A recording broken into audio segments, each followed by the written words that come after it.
Welcome back to the show, back to talk about the theatre. Pirates of Penzance, putting on by the Ottawa Savoy Society. Here to tell us more about it, we're joined by David, Richard, and Gloria. Jean, welcome to the show, everybody. Great to have you here. Richard, let's start with you. You are the president of the Ottawa Savoy Society. Tell us a little bit of the history of the society. So the society was founded 40 years ago by a trio of people who'd been performing with another GNS company, Gilbert and Sullivan Company in Montreal. So they became enamored of the plays written by Gilbert and Sullivan and moved to Ottawa, happened to find each other and went, "There's no GNS in town, let's found one."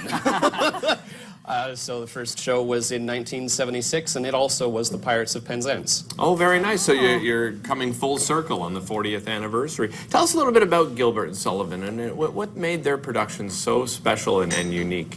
So they were a pair of English playwrights in the late 19th century, working in London, and what made their shows unique was that for the first time in English history, full-on operas with operatic singing and the works were being performed by English people, written by English people for an English audience. Right. That had never happened before. They'd always just ported in shows out of Italy or Germany or anywhere else in Europe, and there'd never been real opera of an English nature.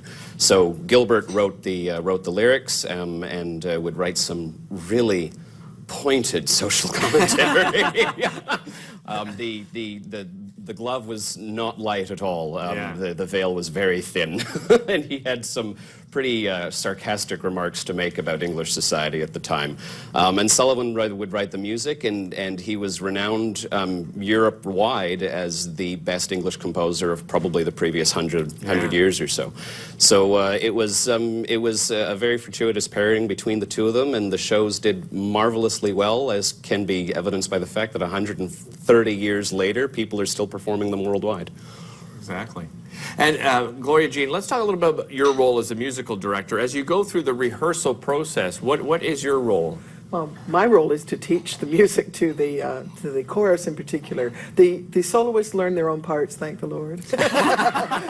And we just so we can just plug them into where they need to go. But it's the chorus that are strictly volunteers, and most of them have day jobs far away from music, and so they don't always read music. Most of them this time around do, but not everybody. So you're very fortunate this time around. So we have to teach them the music the first time, and the second time we have to reteach them is when they add movement, because they tend to forget the notes. Right. Every time. It's multitasking at its finest. Yeah, you know what I mean? exactly. It's my second show that I've done, and it happened last year too. They were just fine. We add movement and they forget everything. Yeah. We have to start all over again. Yeah, and we had some photos from the rehearsal, and obviously this is a huge production. Approximately how many people are involved in this production, Richard? Well, Do you know? we've got about 28 in the actual show, but we've got so many people backstage because there are people that have to dress people and have to they make sure that they're all there. And we've got production people, we've got people building sets, painting sets, all of those things. There's just probably 60 people involved. And from the time that, from the beginning stages when you decide which production you're going to be doing, how long does it take from which production to getting it on stage? So this year was a little bit rushed. So we didn't really decide on a production until I think it was April of last year. And then auditions were held in late January after we confirmed from a benefit concert in the fall that we would have the funds to do a show at all. Okay. And so we've done everything on a real tight timeline. I think we put the entire show together in about 5.5 months. And then, David, your responsibility is to get the word out and make sure people show up and enjoy the production, right? Yes, my role of Vice President and Media Relations Director is to contact you guys, CTV, the newspapers, and it's been an interesting experience for us this year. It's a nice way to put it. As we were able to actually get on to the Ottawa Tulip Festival. Oh, terrific! That's the group did an amazing job promoting the show at the Tulip Festival, and we were also on a new thing, a YouTube thing called Theatre Talk, which was very good for us. So yeah, my job is a busy job, and it's all about getting the exposure for the So, production. David, what's the best way to get tickets? When and where is it happening, and how do you get tickets? So it's at Woodruff United Church, 207 Woodruff, next Fridays and Saturday at 7 p.m. And next Sunday at 3 p.m., you can go to our website, ottawasavoysociety.org, and order tickets. They're at the It's that door, easy. too. And Or at you the can door, get you them can at just the go door. show up at the door. We have one of the wonderful performers standing by here, and Richard, you and Mirren are going to perform a piece from the production for us. So we're going to step aside and have Mirren come on in here and have you perform from the Ottawa Savoy Society, a piece from Pirates of Penzance.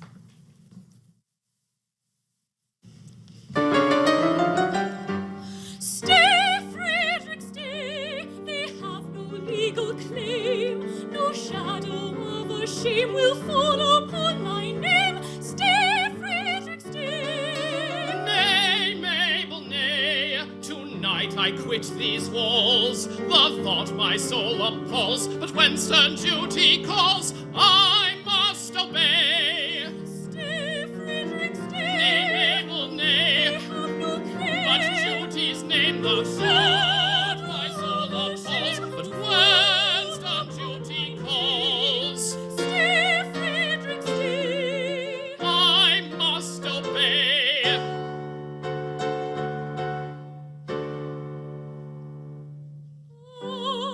Leave me not to pine alone and desolate. No fate seemed fair as mine, no happiness so great. And nature day by day has sung in accents clear this joyous roundelay. He loves thee, he is here. Fa la la la, fa la la la. He loves thee, he is here.